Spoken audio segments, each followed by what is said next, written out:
Yo, welcome back to another episode of the JM Show. I'm your host, Jody Mo. It's Monday, also known as Mo Day, man. So today we got a lot of NBA trades that went down, and we're gonna discuss them, man. Let's break it down. So we're gonna start off with the newest one, right? So you have the Clippers, the Jazz, and the Heat, a three-way trade. The Clippers send Norman Powell to Miami. That's cool. That's dope. I like it. The Utah Jazz send John Collins to the Clippers, right? So shout out to the Clippers, definitely picking up I would say like a four. I would play John at the four. And he's definitely a high flyer, so you could throw oops. James Harden could throw oops to him. So that's definitely a good pickup.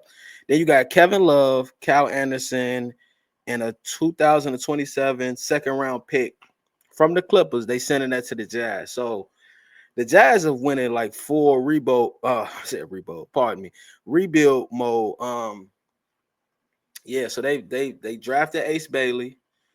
They've traded Colin Sexton. They've traded John Collins. They traded Jordan Clarkson. So they like in full rebuild mode. And yeah, I'm digging it, man. You know what I mean? Ain't too much going on in Utah right now, so you might as well take some of the big contracts off and see what you could get back. You never know. You know, Ace Bailey might turn into one of them guys. So good little trade, man. I think the winner of the trade is obviously Miami getting Norman Powell. I don't even know why the Clippers are trading him. That's kind of crazy. You know, he was definitely probably their most reliable basketball player. Obviously, you know, Kawhi is the best, but Kawhi's injury prone. James Harden is the second best, but James had a horrible game seven, right? I think he only scored like 7, 8 points in that game seven against Denver, where they could have easily won. It was a close game, but Harden ain't show up. So yeah, I don't understand that move as far as like Norman Powell, but I do like John Collins. So hopefully they make it work with it, whatever they're gonna do with that. Uh, Next, you have the Lakers. The Lakers signed DeAndre Ayton.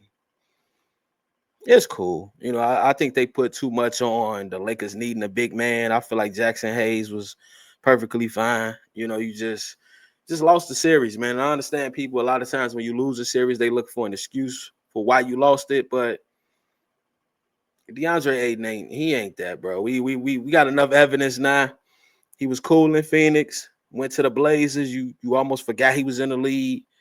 And now he's gonna go to the Lakers, and they're gonna be acting like he's supposed to be Shaq or Kareem, and they probably break that boy confidence, man. I'll keep it real. Like so.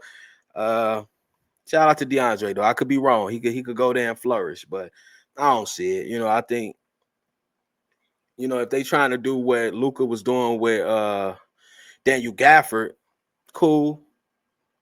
That'd be cool, but they're gonna expect more in LA. It's just different. So the next team you have is the Mavs. The Mavs re-signed Kyrie Irving. Dope. Bring Kyrie back. Obviously, he's gonna have maybe another. I don't know. I think Kyrie should sit out all next year, but he's eligible to play. I think maybe around February or March. Right? He's eligible. Usually, that ACL is it.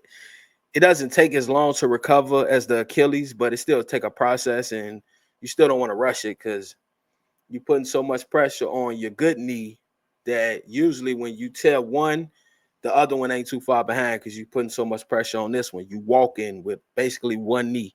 So yeah, but Kyrie been sitting for the most part. I ain't seen him out and about. He been chilling. So shout out to the Mavs, man. They gonna have a nice little whip over there. To the Bulls, Chicago Bulls. Chicago Bulls trade Lonzo Ball to the Cavs for Isaac Okoro. Not familiar with Isaac. Hopefully he's a dope basketball player. The Bulls is still. I don't see them making. Right now, they haven't done anything to put themselves in the top 8. They definitely gonna be a play-in team next year too, just like they was this year. Trading Lonzo. I'm a big Lonzo Ball fan. I've been a fan of Lonzo since his family first hit the scene when LeVar came out and was letting everybody know his son the greatest. I always respected that. A father doing that for his son.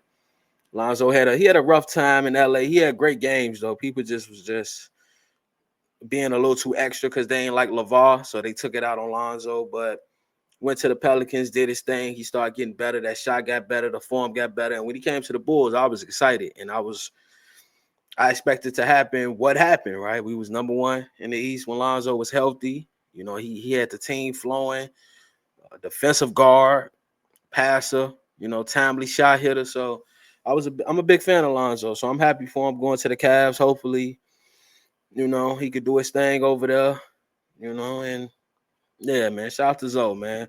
You know, he been I think he been injured for like the last 2 years with like a knee injury. They meniscus. I think that's how you say it. But yeah, shout out to Zoe, man. Denver trades Michael Porter Jr. to the Brooklyn Nets for Cam Johnson. Now, this actually is a good trade. Now, obviously, I would have liked this trade for the Bulls because I remember there was rumors that Michael Porter Jr. was going to be a Bull. And I would have liked that. Michael Porter Jr. to me is a good player. Obviously, playing next to Jokic and Jamal Murray and everything they got going on in Denver, he's not going to be able to really do his thing. He's going to have to play within the system and understand this is not his team, and he's not even second in command. He's a role player here, but he's a high value role player, and I think, you know, just making him a spot up 3-point shooter, it's only going to work for so long. You know what I mean? So sending him to Brooklyn is dope. You know, send back Cam Johnson because that's what he does. He plays defense and shoot threes, 3 and D. So it's a perfect fit. You know, shout out to MPJ. Hopefully, you know, he turn it around. Well, not necessarily turn it around because he a champion, but he had like a bad year last year and everybody was killing him. So now you're in Brooklyn where there's no expectations. You could just hoop, bro. You could just do your thing. If that's what you want to do. If that ain't what you want to do, he probably mad because the Nets ain't going nowhere. You know what I'm saying? But if that's what he want to do, he happy. The Hornets, Colin Sexton and Spencer Dinwiddie. They trade for Colin Sexton and they sign Spencer Dinwiddie. This is dope for the Hornets, right? The Hornets is one of those teams that I would say a couple years ago, a lot of people was excited about, especially because of LaMelo Ball. And then they drafted my boy. Damn, his name is slipping me right now. But he was the one that said his favorite player was Paul George. I can't think of his name right now. But that was my boy. And I was expecting that duo to do something. So now I'm gonna keep it real. This year is gonna be like a make or break year for LaMelo Ball. It has to be like because you've seen Anthony Edwards accomplish so much, and they got drafted same year. Ant-Man was number 1, Melo was number 3. So, and last year, you know, a lot of people was angry he didn't make the All-Star team because he was killing last year before he got injured. He was killing. You know what I mean? LaMelo was doing his thing. So he got to lead this team to the playoffs. Hey, they got to get close. Like this team has been the same lottery team since they drafted him. Like, and I understand, you know, to turn a franchise around, it takes a lot. You need more players, but you know, LaMelo should be having them at least play in. He had them a couple years. They got blew out in the play in by the Hawks. I remember that one. But yeah, like I feel like the Hornets supposed to be accomplishing more with LaMelo. He's supposed to be at least top 2 or 3 guard in the East at least. And I feel like he's not that right now. Like he almost get lost over there. Like people forget about the Hornets altogether.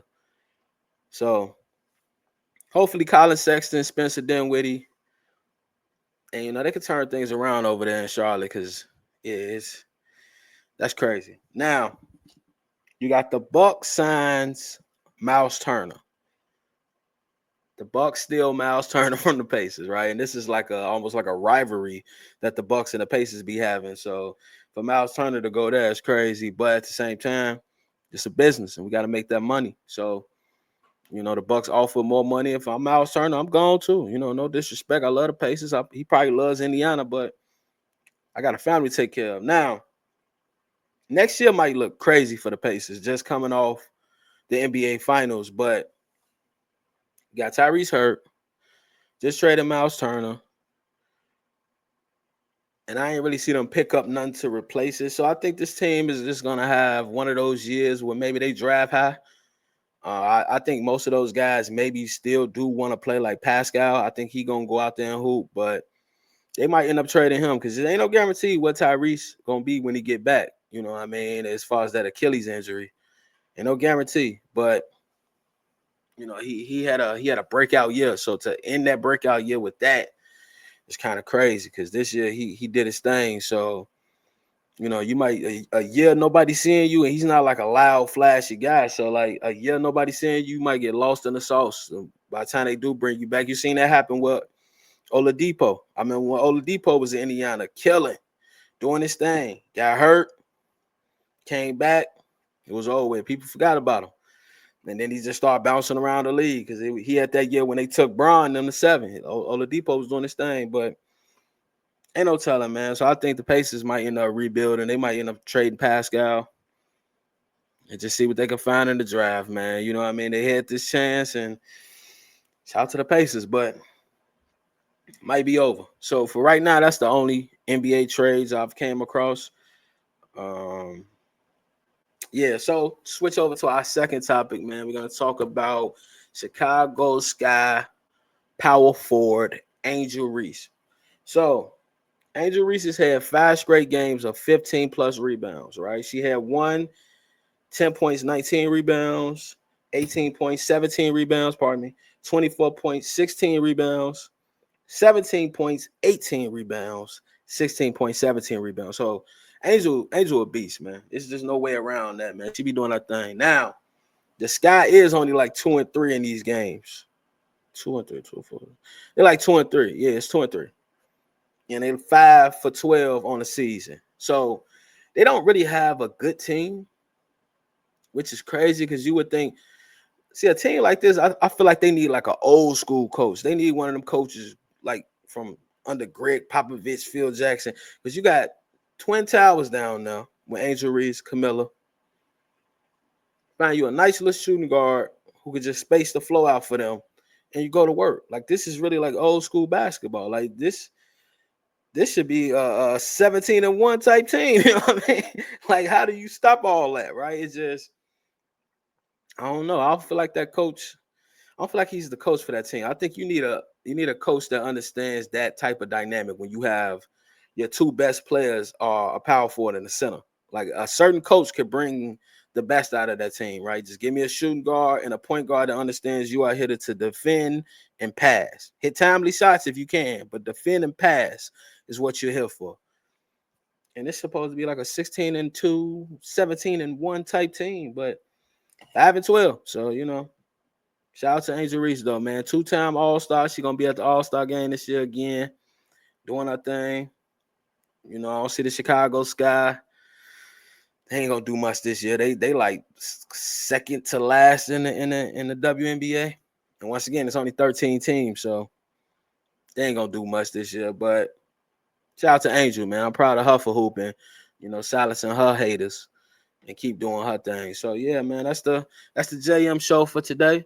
You know what I mean? Holla at all my people, man. Happy belated 4th of July. Had fun on the 4th. Went to go see all my peoples out there, man. Love y'all. But yeah, man. Love. Peace.